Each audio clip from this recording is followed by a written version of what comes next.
What's up, guys? Right in the early morning. It's like 41 degrees, 42 degrees. It's getting chilly. Fall is coming. But we're off to the swap meet. So I got the big trailer loaded up. Got the Cowie in there. I decided not to bring the Evo, the new Ultra Classic that we picked up yesterday. It is running fine on choke, but it needs intake boots real bad and will not run when you turn the choke off, even though we went through and cleared out the idle jet. So one of two things happened. One, there's some crap in the 9-10-year-old gas that we're still running that on. Two, the intake leaks are that bad where it won't actually idle, which is probably why it's running on choke at 4,000 RPMs. I hate intake leak issues. It's the first thing you gotta check before you start doing any other tuning, other than the clogged jet. So I got it to clear up. I mean, it takes throttle great. I think the accelerator pump's working. We'll check that when we get back up there, hopefully later today. But goal for today, try and unload this Kawasaki. Maybe. I got the extra gas bottle hooked up. I didn't throw the tank on it. I have all the parts with me. I have the title with me, but we'll at least be able to show people that it runs and it has working brakes-ish. So, not trying to get a lot for it, you know, just around, I don't know, 700, 800, 900 bucks or something I would be happy with. But we will see how today goes. October swap is usually the last one of the year, and usually one of the bigger ones of the year. Don't know exactly what you're gonna get, but I know I got a bunch of buddies that are not gonna be there today, traveling and vacations and things, but bring you guys along, we'll see how it goes. Catch you there in a little bit. I didn't film anything at the swap meet. I was too busy getting everything set up, and by the time I got all that going, I was talking to people, and camera just never made it out of the truck. So I apologize about that one. And overall, I mean, sold some stuff, not a ton. Some shovel rockers and other little odds and ends. Not a great day, but you know, it is what it is. It's nice getting out and seeing some people. Anyways, oh, what did I buy? I got, remember when I needed to find an inner primary for that customer bike and I didn't have one? Picked up this guy for 20 bucks. This just sat out here. Oh, I think my favorite purchase of the day. This bag of CV carbs and parts. All disassembled, all the, I don't know, I haven't even gone through the entire thing. But I think there's like 6 CV bodies in there, plus all the springs, diaphragms, and might need some miscellaneous bits here and there. Who knows? We'll find that out when we dig deeper into that. But got that whole bag for 20 bucks, 25 bucks. So I just like having backups on the shelf for situations like this. Got back from the swap and this thing was in the back of my mind, so I started messing around with this. Unfortunately, I just sold at the swap yesterday my last butterfly carb, which is what this has. Now, normally that's not that big of a deal. I pulled the carb, I cleaned the intake passage, got that working again. On the idle jet, still wasn't running proper, still won't idle without choke. So then I dove deeper, and we got a couple issues. The gasket on the bowl here is split for this butterfly carb. Just put a new accelerator pump diaphragm in there because this accelerator pump was not pumping. It's still not working. You can see a little residual fuel in there. I cannot get this pump to push fluid. The diaphragm works and holds vacuum and springs back like it's supposed to, but I'm having issues on one of the passages. I think it's in this lower accelerator pump bowl. So I'm going to bring that to work and throw that in the ultrasonic, and hopefully we can free that up. I can hear the check ball clicking on one side, but I don't know if that outer cover actually runs one on the later models.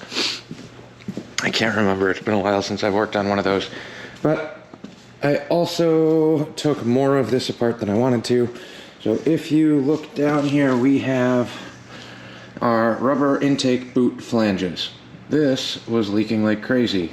And when I open this up, you can see that split? Come on, focus. This is all one piece where it meets there. But on this side, see that big split right there? That would be the source of our intake leak. Rear's just as bad. Well, not as bad, but definitely some major ripping going on these. So I do have new boots ordered and on the way. hopefully that'll help alleviate most of our issues with that. So we'll get those hopefully tomorrow or the day after. Then we can go through and slap all the intake stuff back on.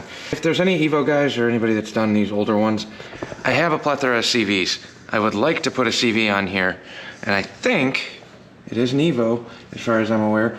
I think I should be able to just run an Evo style manifold and ditch these rubber bits, if possible. If you guys know, let me know in the comments. I would love to know that.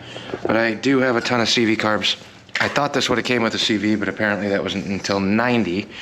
So with what we have going on here, we're kind of on pause until parts show up, unfortunately. So we've been jamming. We do have a running bike, and I'm very happy with the way everything works. I just, you know, can't do much without the parts I need to finalize and finish putting this back together. So we're kind of stuck. I also ordered one of those Amazon CVs, or not CVs, Amazon S&S carbs, just because I've been hearing things about them, and I know I've had a couple buddies that run them and they say they work great. Out of curiosity, I grabbed one of those too, because I think there was like $36 or $38, I don't know. It was cheap for an S&S knockoff. I kind of want to see what everybody's talking about. I am running an Amazon CV on my Super Glide, but I had to tweak that quite a bit to get that to run proper on there, and it's all Harley internals. Really just an Amazon body. But that's kind of where we're at. I got tools and bits, horn mount and carb support stuff is all over here, so we got to put all that back on. But I have a ton of sandblasting to do because I took off this weekend for getting prepped for the swap meet and doing that. So we got to blast this trailer today, and then we got some big fancy hand railings. And it's crappy outside. It's a little chilly. Got big railings in there we got to go through and do too. So I'll be doing that today instead, actually getting some work done, and then we'll come back around and slap this thing back together as soon as parts show up, because I want to take this thing for a drive. Ride, if you will. We'll keep you updated as parts start coming in. No mics, no fancy audio today, so I apologize if the sound is bad or echoey. Blasting a trailer, a bunch of fence railings. This has been keeping me busy the last couple days. I've still got to flip this. I got one more side to do, but we're running low on sand, so I gotta go restock tomorrow. That should get me hopefully through winter, unless we get busy, which is even better. Anyways, I got the carb off on this Tour Glide. Carb is completely apart and sitting in the ultrasonic overnight. The carb is clear, everything else is working, but the accelerator pump on the little 3-bolt diaphragm at the bottom of the bowl is not functioning. I don't know why. I'm hoping that running that through the ultrasonic overnight at high heat will fix that. If not, we're gonna have to address it. I thought I was out of carbs. I had one more butterfly. I'm pretty sure this came off of that barn fire, literal barn fire ironhead. But I do have an EPA 160, 72 markings. I wrote those. I just don't know when I looked at this carb. So it's a butterfly. All I care about is the float. I'm guessing EPA is the non-check ball on this little cover. I pulled everything apart on the other carb that came off of this. All of the passages are clear, everything is working, but it is not squirting even with a brand new diaphragm. It's like it's not pulling fuel from the bowl to spray it. I have had it squirt once and then it stops, but it's not a vacuum leak, it's not an issue there. But I did find one more of these, so I'm gonna bring this with me to work tomorrow, and then I'm gonna I'll pull all the gaskets and the rubbers off of this, drop the bowl, and then we'll at least soak the bowl of this and that accelerator pump, and then give it a shake. I can hear, I don't know if that's just the float rattling around, or, I don't know. Once we get the bowl and the float off, I'll know, but there should be a check ball in the bowl. Later models, which is what I'm assuming I wrote EPA on there, do not have a check ball in the accelerator pump bit. But this will come to work with me. I'm also waiting on the intakes because early Evo, I'm learning this because this is the first Evo I've actually, well, we got the soft tail over there, it's 92. That runs modern Evo intake.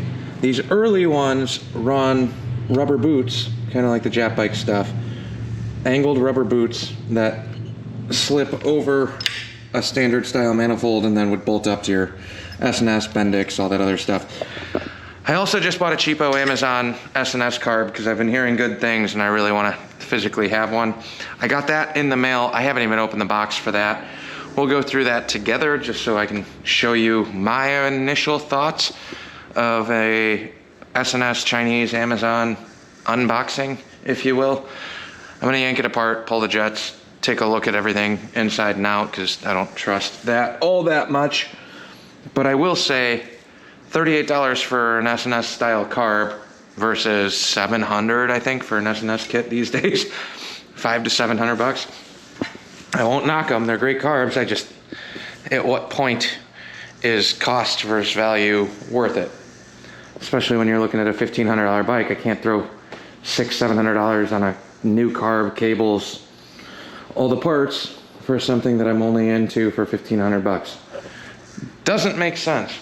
So that is where we're at. I figured I'd just give you a quick update on those. More blasting in the next day or two, plus firing up the tractor, switching the loader, loading all the sand, moving all that around, and then a ton of cleanup out front. I got a big scrap pile I gotta run to the scrap yard, clear out some more space up here, and start getting ready for winter because days are getting shorter and weather is getting colder, which means we gotta start queuing stuff up here. I'm also looking for 2 more lifts for in here come winter. My running fleet can move back to the house, or ideally 1 lift here and then 1 lift for my house. Because I miss working on stuff at the house garage. So, short little quick, sorry. And we also have, I thought we were done and then I forgot about this thing. As I was digging parts out for the swap meet the other day, I started laying some stuff out because we got this chopper frame, long bike frame. It's got a pretty gnarly, probably 40 plus degree rake.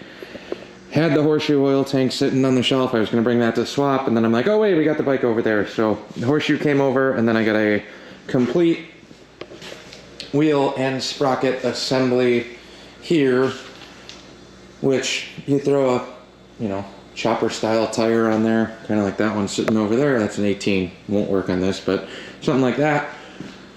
Or put that tire on there. On a big twin, I should have enough room to sneak an 18 in back.